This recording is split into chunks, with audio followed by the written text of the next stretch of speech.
მეაბრუნდით პირდაპირ ეთერში მოძღვართან ერთად გვესაუბრება დეკანოზი ზურაბ ცხოვრებაძე. დილამშვიდობის დაგლოცნა. დილამშვიდობის. გილოცავთ მარხვის დაწყებას. მოგეხსენებათ, რომ დღეს დაიწყო პეტრე პავლოვის მარხვა, რომელიც გაგრძელდება 12 ივლისამდე. 12 ივლისი უწევს კვირა დღეს და ამ დღეს უკვე გახსნილდება და დაიწყება ხსნილი. მინდა ორიოდე სიტყვა ვთქვა მარხვის შესახებ. იცით რომ 4 დიდი მარხვა არსებობს წელიწადში და აქედან ერთადერთია პეტრე პავლოვის მარხვა, რომელიც განსხვავებული ესე იგი განსხვავებული ხანგრძლივობის არის. ყველა სხვა დანარჩენი სამი მარხვა არის ერთი და იგივე ხანგრძლივობის, მაგრამ პეტრე პავლოვის მარხვის ხანგრძლივობა დამოკიდებულია იმაზე, რამდენად ადრე იყო იმ წელიწადს აღდგომა. თუ კი აღდგომა რაც უფრო ადრეა ხოლმე, მით უფრო ცელია, ხანგრძლივია პეტრე პავლოვის მარხვა.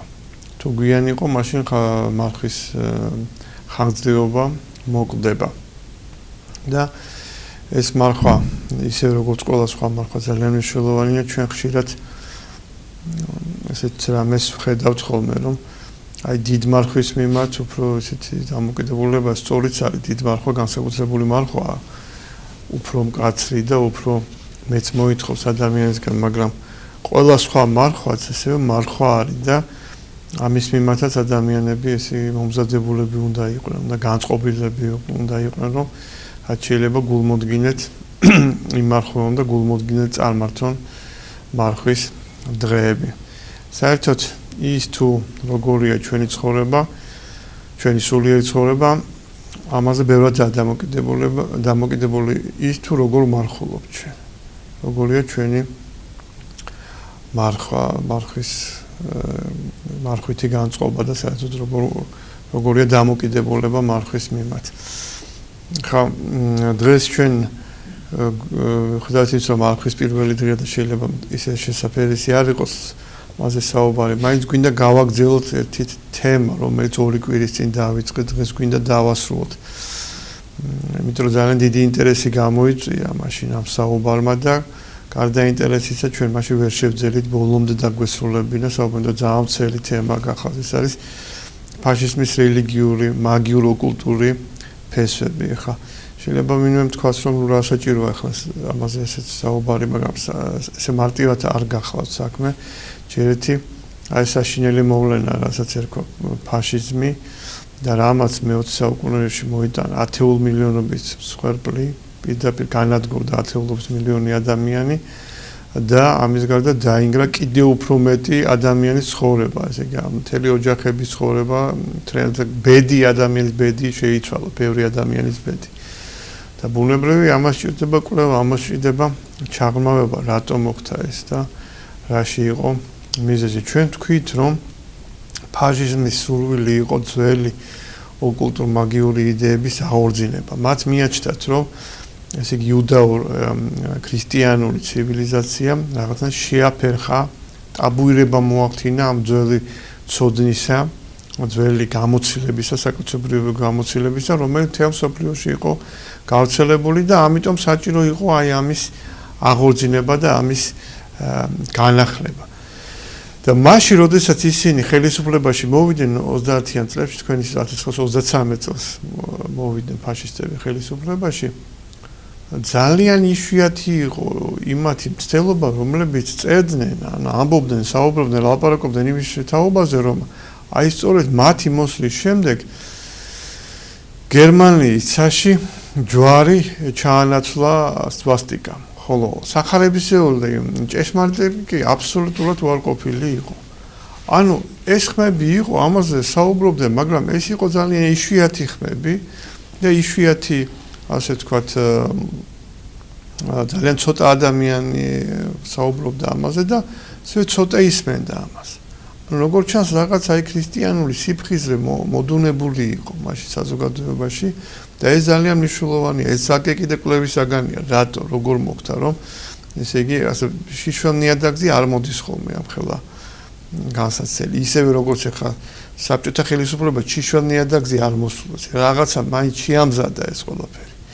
რაღაცა მაინც მოამზადა ის, რომ ეხლა კი 21 წელს შემოიჭრა წითელი არმია საქართველოში, მაგრამ ხა 22-23 წლებში უკვე მასობრივი ნგრევა დაიწყო ტაძრების და მართალია ამ საოკუპაციო წითელი არმია უმაგრებდა ზურგს, მაგრამ ქართული საზოგადოების რაღაცა ნაწილი ჩაერთო ამაში.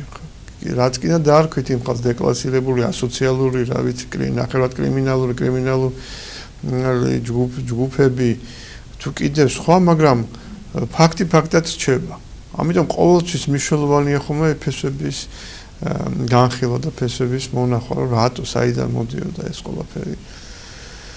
და მაცა ჩვენ ნაწილობრივ თქვით ამის შესახებ, მაგრამ დღეს გვინდა კონკრეტული ფაქტი გავიხსენოთ. 1925 წელს გერმანიაში და ავსტრიაში თითქმის ყველა მეცნიერმა მიიღო ძალიან უცნაური წერილი. ამ წერილის შინაარსი იყო შემდეგი. ამიერიდან თქვენ უნდა აერჩიოთ, მიმართავდნენ წერილის ავტორები მეცნიერებს. ჩვენთან ხართ თუ ჩვენს წინააღმდეგ. ჰიტლერმა გაწმინდა პოლიტიკა, ჰანს გორბინგერი ახოცავს ცრუ მეცნიერებებს. გერმანული მეცნიერების აღორძინების სიმბოლო იქნება მარადიული ყინულის დოქტრინა. თხილად ჩადექით ჩვენს რიგებში, სანამ გვიან არაა ციტატა დასრულდა. ანუ ახლა ეს ჰიტლერი და პოლიტიკის ამბავი მეტაკლებად გასაგებია, მაგრამ აი გორბინგერი ახოცავს ცრუ მეცნიერებებს რას ნიშნავს? ჩვენ წინა საუბარში ვახსენეთ, რომ აი ეს მეცნიერი იყო ერთ-ერთი ცნობილი სხვადასხვა ინჟინერი. ძალიან საკმაოდ დიდი განათლების მქონე ადამიანი, ტექნიკური განათლება ჰქონდა მას. გარკვეული აღმოჩენებიც ჰქონდა, ამის გამო ბევრი ფულიც მოეპოვა. მან გადაწყვიტა, რომ ესე იგი ტრადიციული მეცნიერებები არ შეესაბამება სიმართლეს და საჭიროა სრულიად ახალი ტიპის მეცნიერება. ეხლა ეს დარჩებოდა ერთი რომელიმე ექსცენტრული ადამიანის, თქვათ, ახირებად, ან რაღაცა ვიწრო წრის ესე იგი აზროვნების სტილად, მაგრამ გორბინგერს როგორც უკვე მოგახსენეთ, დიდი ფული ჰქონდა და ამავე დროს ძალიან ესე მიზანმიმართული ადამიანი იყო. და მან მთელი სისტემა მოაწყო საიმისო, რომ გაევრცელებინა ეს თავისი მოძღვრება. და საკმაოდად გაავრცელა ეს. სხვა შორის მეორე მსოფლიო ომის დამთავრების შემდეგაც გორბინგერის მიმდევრები ჯერ კიდევ იყვნენ და არ ვიცი ახლა თანამედროვე სიტუაცია როგორია. ესე იგი, სხვა შორის მის ესე თქვა შემოbrunებას ჭალებში ხელი შეუწყო ერთმა ფაქტმა. იგი ერთხელ შეესწრო იმას, რომ გამდნარი ლითონი გადმოიღვალა გაყინულ მიწაზე და იქ რაღაცა აფეთქებასავით მოხდა თუ რაღაც მოხდა და აი ამ უბრალო ფაქტმა მას უბიძგა იქითკენ რომ ეთქვა რომ ოდესღაც აი ესეთი აფეთქება მოხდა და ყინულისა და ცეცხლის მასა ერთმანეთს შეეჯახა. ჩვენ წინა საუბარზე საუბრისას ამის შესახებ თქვით. ანუ მან ჩამოაყალიბა ესე იგი სამყაროს შექმნის ან სამყაროს აგებულების აბსოლუტურად განსხვავებული თეორია და აი ეს ძალიან მოეწონა ჰიტლერს. ესეც ავსტრიელი იყო გორბინგერი და ჰიტლერი და ისინი ერთმანეთს იცნობდნენ, ხვდებოდნენ კიდევ და გორბინგერი მას უხსნიდა აი ამ თავის თეორიას იმის შესახებ, რომ 4 მთვარის ფაზა არსებობს და ეს 4 გეოლოგიური ციკლს უკავშირდებიან, ანუ სხვადასხვა მთვარეებს, რომლებიც ჯვარდებოდნენ თითქოს დედამიწაზე, ეს იწვევდა კლიმატურ ძალიან დიდ ცვლილებებს, აფეთქებებს, რაღაცა განსხვავებულ ეპოქებს და აი ეს ეპოქები იყო გიგანტების ეპოქები, ანუ ფიზიკურადაც გიგანტები იყვნენ, ადამიანის შესაძლებლობის მხრიდანაც გიგანტები იყვნენ. და ნაცისტები ახლა იძახდნენ, რომ ჩვენ სრულიად ახალ ეპოქაში ვცხოვრობთ, თანამედროვე ცივილიზაცია დასასრულს უახლოვდება და ჩვენ ისევ ესე იგი შევდივართ გიგანტების ეპოქაში. ახლა ამას სერიოზულად არ ეთქობა, მაშინ ახლა ადამიანთა უმრავლესობა ამას არ აქცევდა, ყოველ ფიქრობდნენ, რომ რაღაც გაუგებარი, რაღაცა სრულიად მოულოდნელი რაღაცა აზრებია და ძირითადად ყურადღება გადაჰქონდათ აი ნაციონალ-სოციალიზმზე და მათ ესე იგი პოლიტიკის აგრესიულობაზე და ასე შემდეგ. სინამდვილეში ეს იყო ძალიან სერიოზული საკითხი. ძალიან მნიშვნელოვანი საკითხი და აქედან მოდიოდა მათი აგრესია. ეხლა ერთია რომ პოლიტიკური მიზნების გამო მასობრივად ხოცავ ადამიანებს, რა თქმა უნდა საშინელებაა და უბედულებაა, მაგრამ თუ კი ახლა პოლიტიკურ მოწინააღმდეგეები აღარ აკავს, ნუ შეიძლება დამთავრდეს ეს რეპრესიები, თუ კი მოახერხე ძალაუფლების ხელში მოგდება, მაგრამ ფაშისტებთან სხვაგვარად იყო საქმე. ესე იგი ფაშისტები ის მარტო პოლიტიკური მოწინააღმდეგის განადგურება კი არ იყო ეს. არამედ ისინი თვლიდნენ, რომ ესე იგი უძველესი დროიდან რომ მთელ სოფლიოში არსებობდა მსხვერპლშეწირვა, აი ღმერთების მიმართ. ნუ თქვენ იცით, რომ წარმართულ პერიოდში მსხვერპლშეწირვა იყო, შოშოა წავიდეთ ზადენი არმაზის მსხვერპლშეწირვა იყო და ბევრგან ხდებოდა ეს, ბევრგან ხდებოდა. თვითონ ფაშისტები აღნიშნავენ, რომ აცტეკების დროიდან მოყოლებული ვიდრე დღემდეო ფაშისტებამდე მსხვერპლშეწირვაო ეს ხდებაო და ესო იწევსო აი ამ შემდეგ აი უცნაური ტერმინები ქონდა რაღაცა ძალების, ზეგარდამოძალების, გულგრილობის დაძლევასო და მათ კეთილ განწყობას ესე იგი მოიზიდავ თითქოს და ამითი ესე იგი ახდენ ესე იგი შემდეგ შენ ძალმოსილება გემატება. ანუ წარმოიდგინეთ რომ ეს იყო შეგნებული მათ მხრიდან ნაბიჯები. ამიტომ იყო რომ ასეთ გამონათქვამები აღარ იყო გასაკვირი მათი მხრიდან რომ ესე იგი ეს მსხვერპლი რაც არის ახლა ჩვენ გერმანიაში ან გერმანული ნაციის მხრიდან არ არის საკმაო. ისინი საკმარისად არ მიიჩნეთ. რატოც რაც უფრო რთულდებოდა მათი მდგომარეობა, მით უფრო ფიქრობდნენ რომ აი ახლა ახალი მსხვერპლშეწირვა გარდატეხას მოახდენდა ომის მსვლელობაში ან მათ ან საერთოდ პოლიტიკურ პროცესებში და აი ასე შემდეგ. ასე რომ ეს გაცილებით უფრო საშიში მოვლენა გახდათ. გაცილებით უფრო საშიში მოვლენა გახდათ და უკვე საქმე ჩვენ მქონდა რაღაცა მასობრივ მსხვერპლშეწირვის ფაქტთან. ეხლა რა თქმა უნდა არც ყველა ფაშისტი არ იყო ამ განწყობის, არც იყვნენ ისინი გარკვეულები მასობრივად, მაგრამ ეს ფაშისტური ელიტა ამგვარი განწყობის გახდათ. ამგვარი განწყობის გახდათ. ამიტომ როდესაც საქმე დამარცხებისკენ წავიდა, ისინი რას ამბობდნენ? ისინი ამბობდნენ, რომ მარტო ჩვენ კი არ ვიღუპებთ, მთელი სამყარო იღუპებაო და რატო? იმიტომ რომ კაცობრიობამ დაუშვა, რომ ესე იგი ყინულის ძალებს გაემარჯვათ ცეცხლის ძალებს. ისინი თვითონ მიიჩნევდნენ, რომ ცეცხლის ძალების ესე იგი წარმომადგენლები არიან და ყველაფერი ინგრევა იღუპება და კიდევ ახალი მსხვერპლი, ხო იცით, ბოლო წუთამდე იბრძოლეს მათ. ბოლო წუთამდე ბერლინში გააფრთხებული ბრძოლები მიდიოდა, აბსოლუტურად უპერსპექტივა იყო ბრძოლა. ფაქტობრივად 1953 წლიდან მოყოლებული უკვე ფაქტი იყო, რომ გერმანია მარცხდება. შეუძლებელია ამის ესე იგი გადარჩენა ამ ომის, მაგრამ ისინი მაინც 2 წელიწადს აგრძელებდნენ ომს. ამან გამოიწვია კიდევ დამატებითი ძალიან დიდი მსხვერპლი, ძალიან დიდი ნგრევა, თვითონ უზარმაზარი ნგრევა გერმანიაში. მაგრამ ისინი ამას არ ეპუებოდნენ და ამბობდნენ, რომ აი ესე იგი კიდე ახალი და ახალი მსხვერპლი საერთოდ გამოიწვევდა დიდ რისხვას, ესე იგი ზეცისა და მთელი კაცობრიობა დაიღუპებოდა და დამთავრდებოდა ამით ესე იგი ცივილიზაციის ისტორიაზე. ყოველ შემთხვევაში რაღაც ახალი ეტაპი დაიწყებოდა საყოველთაო ნგრევის შემდეგ. აი ესეთი ფანტასმაგორიული იდეებით იყო სავსე მაშინ ფაშისტური გერმანია და ეს რა თქმა უნდა ეხლა ჩვენი ცნობიერება თითქოს განდევნის ამგვარ აზრებს, იმიტომ რომ არანაირ ლოგიკაში არ ჯდება ის როგორ შეიძლება თანამედროვე სოფლიოში რაღაც ესეთი რამ გაჩნდეს რა. საიდან შეიძლება ეს წარმოშვა, მაგრამ ეს იყო ეს ფაქტია. აი მაგალითად იყო ესეთი ეგრეთ წოდებული ნათელმხილველი ერიკ ვან ხაუნუსენი გერმანიაში, რომელიც რაღაც თითქოს წინასწარმეტყველებს, რაღაც სეანსები ჰქონდა მას, რაც გამოიცნობდა ადამიანის ცხოვრებებს, ეს პოპულარული იყო გერმანიაში 20-იან წლებში, 30-იან წლების დასაწყისში. ეს ის კაცია, ეს ფსევდონიმია, ეს მისი გვარი არ არის, ნამდვილი გვარი არ არის.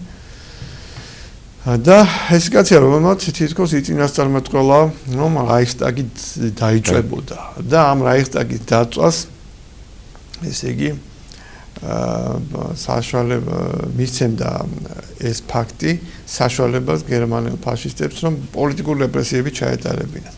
გარკვეული თანამშრომლობა ჰიტლერსა და ამ ადამიანს შორის იყო და ამიტომ ჰიტლერი შემთხვევით არ არის, რომ შემთხვევით არ მოხდა ის, რომ ჰიტლერი დაპირდა მას, როგორც ხელისუფლებაში ის მოვიდა და იგი მას რაღაცას გაუკეთებდა და მათაც 1923 წლის თებერვალში ბერლინში იხსნება ოკულტური ცოდნის აკადემია. ესე იგი, აი ეს ძალიან პომპეზური გახსნა იყო, საზოგადოება ესწრებოდა ამას და რაღაც ვითომ რაღაც განსაკუთრებულად კარგი მოხდა გერმანიისთვის და ქვეყნისთვის. აი ის ასეთი განწყობა შეიქმნა. და ის წიგნი, რომელზეც ჩვენ საუბრობთ, რომელსაც ძირითადად ეყრდნობა ჩვენი საუბარი, ეს არის ფრანგი მეცნიერების წიგნი, ბერჟიესა და პოველის. ისინი წერენ, რომ ესე იგი აიო ხო ამბობდა ლენინიო, რომ საბჭოთა ესე იგი რას ნიშნავს კომუნიზმი, ეს საბჭოთა ხელისუფლება პლუს მთელი ქვეყნის ელექტროფიკაციაო და ფაშიზმის შემთხვევაში ეს გახავთ მაგია პლუს სატანკო დივიზიებიო რა. და გორბინგერიანულობით, ესე იგი ძველი მაგია აღადგინა ფაშიზმმა. ესე იგი ეს იყო მცდელობა, რომ აი ეს გაეცოცხლებინათ და ესე იგი სხვა ეტაპზე აიყვანათ. ამიტომ არის რომ SS-ი იყო აგებული როგორც შავი ორდენი, ანუ რაღაცა რელიგიური თუ კვაზირელიგიური ორგანიზაცია, რომელიც ელიტარული იყო და აი ის ფაქტი, რაც ჩვენ ვიცით, მაგრამ ამ კუთხით არ უყურებთ, როდესაც 1942 წელს იალბუზე აღიმართა ფაშისტური დროშა. იალბუზე სპეციალურად ესე იგი ალპინისტების გაერთიანება იყო, პატრა ბატალიონი, ედელვაისი ერქვა და მათ საგანგებო მისიით აიტანეს ეს დროშა და დაამაგრეს იალბუზე. იალბუზე არის ევროპის ყველაზე მაღალი მწვერვალი. და ამას ჰქონდა ღრმად სიმბოლური მნიშვნელობა. ახლა ჩვეულებრივი ისტორიკოსები ამას აქვამენ როგორც ისინი სიმბოლიზდებენ ამაში, მაგრამ უბრალოდ აი ყველაზე მაღალ მწვერვალზე აიტანეს ფაშისტების პოლიტიკური სიმბოლო, მათი დროშა და ნუ რაღაც ამით, მაგრამ აქ გაცილებით უფრო ღრმა სიმბოლიზმი არის ლაბორაკი. როგორც უკვე წეგან გითხარით, ისინი ცეცხლის სტიქის წარმომადგენლად აღიქვავდნენ თავის თავს. ყინულიანი და თოვლიანი იალბუზი იყო მათთვის ამ ყინულის სამყაროს სიმბოლო და ეს იყო აი ამ ცეცხლის ესე ვთქვათ სამყაროს გამარჯვება ყინული, ნუ რაღაცა აბსურდია რა. რაღაცა სისულელი სიგიჟე, მაგრამ ნუ ფაქტია და ყველაზე მთავარი რაც არიციან, რომ ეს დროშა უბრალოდ დროშა კი არ იყო. აი სწორედ რომ აი ამათ გარკვეული ესე იგი რიტუალი ჩაატარეს მასზე, მაგიური რიტუალით აკურთხეს ეს დროშა და ისე იქნა იქ ატანილი. და აი მაგალითად ახალი ერის რასის გამოყვანაზე როცა ლაპარაკობდა ჰიტლერი, ყველას გონია რომ ეს რაღაცა სელექციონერად, აი რაღაცა სელექცია ადამიანებისთვის განკუთვნილი. ასე აღიქვამენ ხშირად, რომ აი ახალი რასა, ახალი გერმანული ერი უნდა ჩამოყალიბდეს, მაგრამ თათესი არ იყო, აქ იყო აი სწორედ ის, რომ აი ეს გიგანტების ეპოქა იწყებოდა და ამისთვის თვითონ ხელი უნდა შეეწყოდა. ამიტომ ბავშვები, რომლებიც იბადებოდნენ, ეხა განსაკუთრებული ესე შერჩევა ხდებოდა წყვილების, 14000 ბავშვი დაიბადა იმ პერიოდში ესე და აი ისინი ვითომ აქორწინებდნენ, ვითომ კი არა, ნუ ქორწინდებოდნენ ისინი. ეს ბავშვები რო იბადებოდნენ, სპეციალური რიტუალი ხდებოდა, ესეთი დაფნის ფოთლებისაგან რაღაცა სვასტიკა კეთდებოდა და იქ აწვენდნენ ბავშვებს და რაღაც ესეთი რიტუალი ხდებოდა. ასე რომ ეს იყო რაღაცა საოცარი მომენტი კაცობრიობის ისტორიაში და რა თქმა უნდა ამას ყურადღება უნდა მიეღოს. მაგალითად ფაშისტებს თვლიდნენ, რომ შესაქმე არ დამთავრებულა და ადამიანი უახლოვდება ტრანსფორმაციის ფაზას. ესე იგი ის რომ შექმნა ესე იგი თითქოს შექმნა. ეს პირდაპირ ერეტიკული აზრია, რა თქმა უნდა. პირდაპირ ერეტიკული აზრია, ერეტიკული შეხედულება არის და ამიტომ რა თქმა უნდა ეს უკვე აშკარად მიანიშნებდა იმას, რომ საქმე არ აქვს ჩვენ რაღაცა ჩვეულებრივი მოვლენასთან. ეს რაღაცა სულ სხვა მოვლენა იყო და სულ სხვა რამ გახდათ.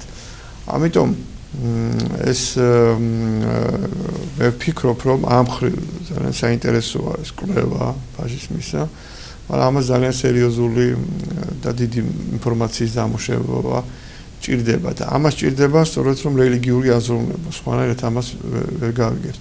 იგივე აი ეს მაშხალების ცვლილობა რო იყო ნიურნბერგში არა, ცნობილი ცვლილობა, კინოკადრებით ბევრია შემოჩენილი. ამასაც რიტუალური დანიშნულება ჰქონდა. აი მარშები, რომელიც იწერებოდა სამხედრო მარშები, ამას უწოდებენ ფსიქოტრონულ მარშებს. ან და რაღაცა სტადიონზე მოეწყო ერთხელ შეხვედრა, სადაც ესე იგი შეყრილი იყო მთელი ეს ფაშისტური ელიტა და ფაშისტები და როდესაც შემოვიდა ჰიტლერი სტადიონზე, უცბად ესე იგი აინთო ერთბაშად გიგანტური პროჟექტორები, რომლებიც ზეცაში იყო ეს სინათლები აჭრილი და შემდეგ ესე შეერცა და რაღაც გუმბათივით შექმნა. ანუ წარმართული რაღაცა ტაძრის სიმბოლო იყო. ანუ შეიძლება ეს ხომ გარეგნულ იმათ აღვიქვათ ჩვენ რაღაცა გარეგნულ ნიშნებად, მაგრამ კიდევ ერთხელ ვამბობ, რომ ძალიან ბევრი ესე იგი ფაშისტის გამონათქვამი, მათი პრაქტიკა, რასაც ისინი აკეთებდნენ, აშკარად მიანიშნებს იმას, რომ ეს მხოლოდ გარეგნული სიმბოლიზმი არ იყო. მაგრამ ჰიმნერს ჯეროდა სულთა გადასახლებით, რეინკარნაციის ჯეროდა მართლა ესეთი. ანუ ზოგიერთი დამკვირვებელი აღნიშნავს იმას, რომ ნიურნბერგის პროცესზე როცა აკვირდებოდნენ ადამიანს, აი დამნაშავეებს, რომლებიც იჯდნენ ფაშისტ დამნაშავეებს, ეს შთაბეჭდილება რჩებოდა, რომ ეს ხალხი თითქოს სხვა სამყაროს შვილები იყოს, აი თითქოს სხვაგან იყვნენ. ბევრი მათგანი სახე იყო აბსოლუტურად გულგრილი. ანუ ისინი არ აგვიქავდნენ ამას სერიოზულად ამ პროცესს. ისინი უბრალოდ ისეთ განწყობაში ყოფილან, ისინი დამარცხდნენ ამაში, ამ ბრძოლაში.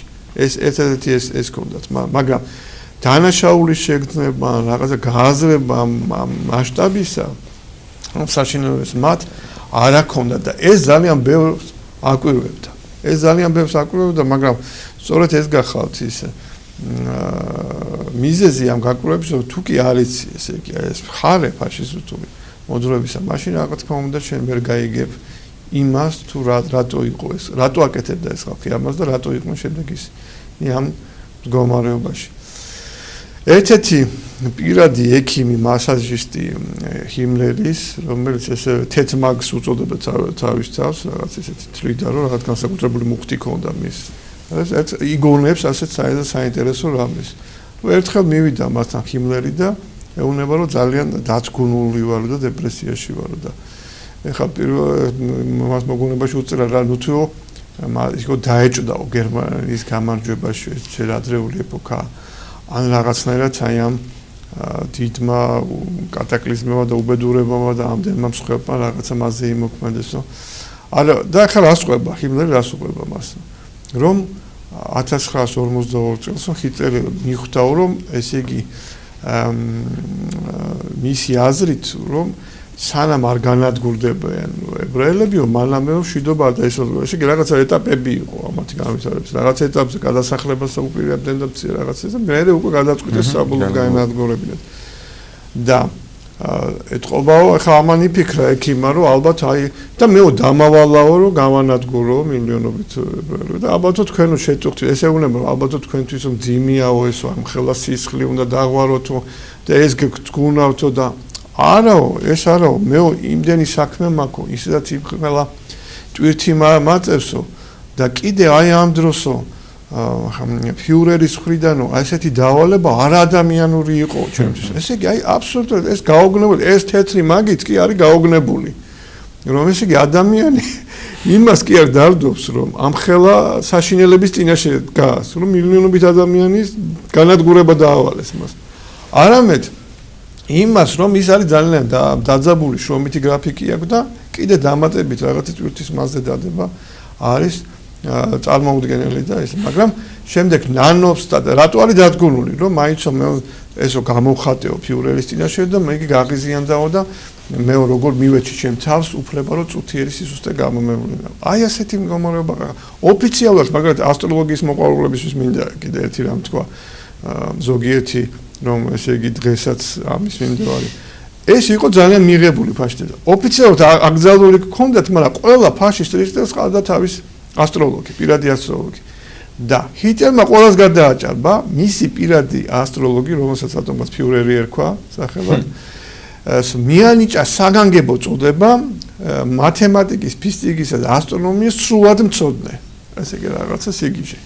და ახლა იმის პროგნოზებს ეყნობოდა ეს და სხვათა შორის მისმა პირადმა ასტროლოგმა მე წინასწარმეტყველა რომ 45 წლის აპრილის შუა ხანებში რაღაცა გარდატეხა მოხდებოდა.